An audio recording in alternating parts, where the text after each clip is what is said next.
London Fashion Week for Spring-Summer 2020 was in full swing this last week, with many models making the race from Manhattan's runways to the plane to get to the show on time. The week went down a little differently this year, with some opening select shows to the general public for the first time in history, and many designers, including Alexa Chung and Ashley Williams, deciding to show their collections off schedule.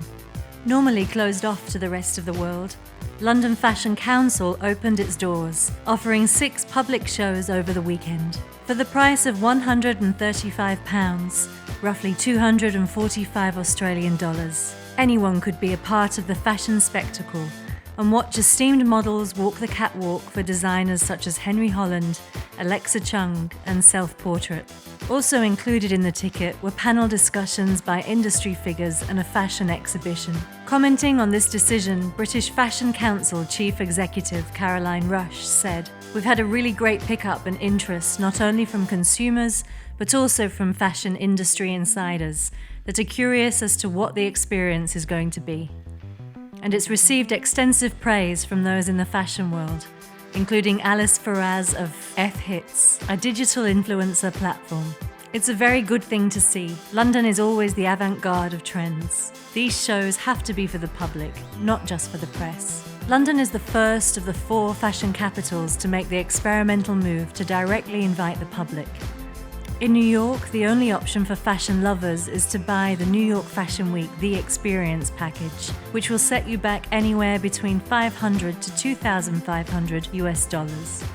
For this hefty price tag, consumers can have their official VIP experience, which includes hair and makeup, canapes in a lounge overlooking the runway, and even sitting front row at select shows. The top 2 designer runway rundown.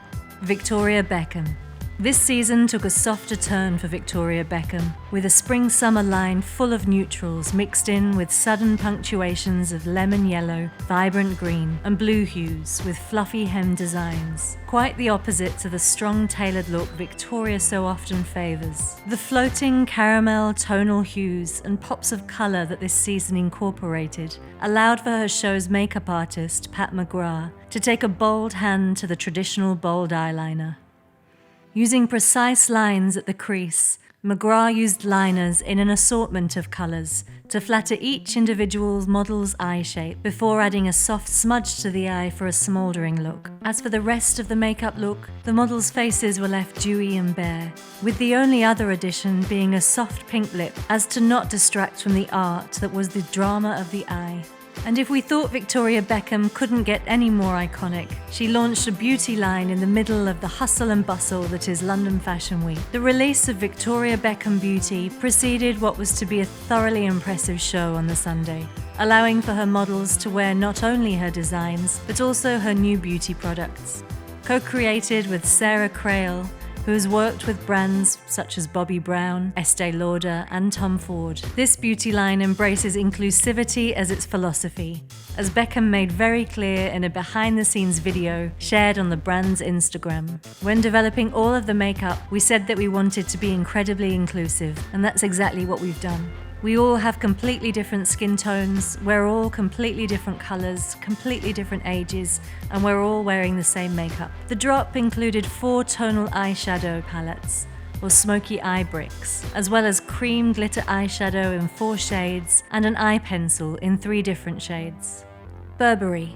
Not unlike previous years, Burberry featured an iconic lineup of models in its spring-summer show, including Kendall Jenner rocking blonde hair, the Hadid sisters, Somalian breakout model Ugbad Abdi, and Irina Shayk.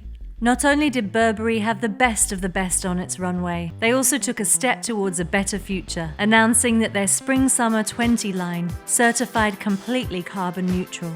The show, titled Evolution, was a step forward not only in stimulating designs, but also in the creative director's vision for the impact that Burberry should have on the planet going forward.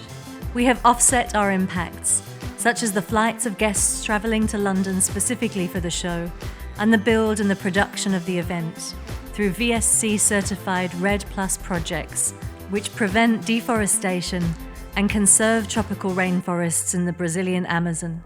This season also marked the third season with Riccardo Tisci captaining the brand's creative direction.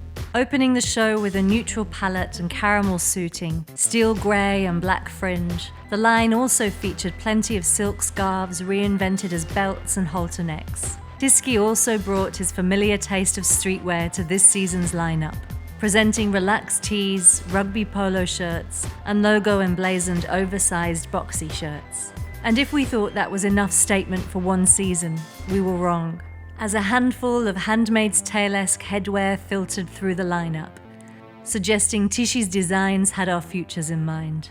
Rather iconically, this season's show had no sign of Nova Check in sight, a rather large deviation from the brand's statement look. Burberry's Spring-Summer 20 show made it clear to all that with Riccardo Tisci at its helm, we can expect to see high-quality, forward-thinking garments that reflect the current state of our world and what matters most to the people.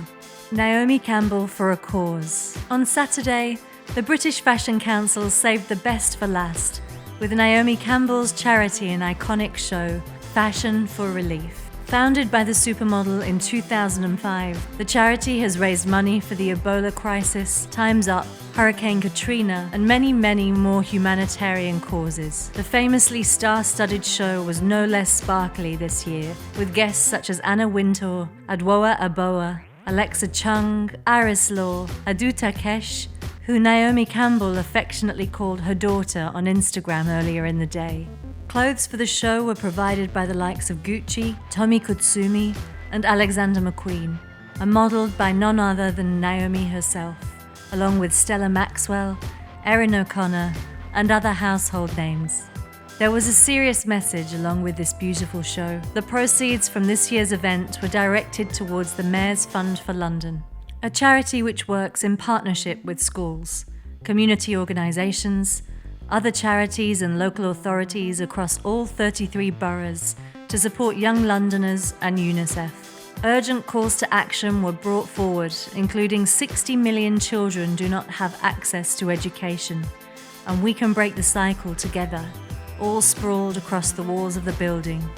The show was closed by Naomi and Adu Takesh, leading a flock of giggling schoolchildren all dressed in Fashion for Relief shirts, for a victory lap around the prestigious catwalk, a symbolic end to a show that wants to bring change to the world.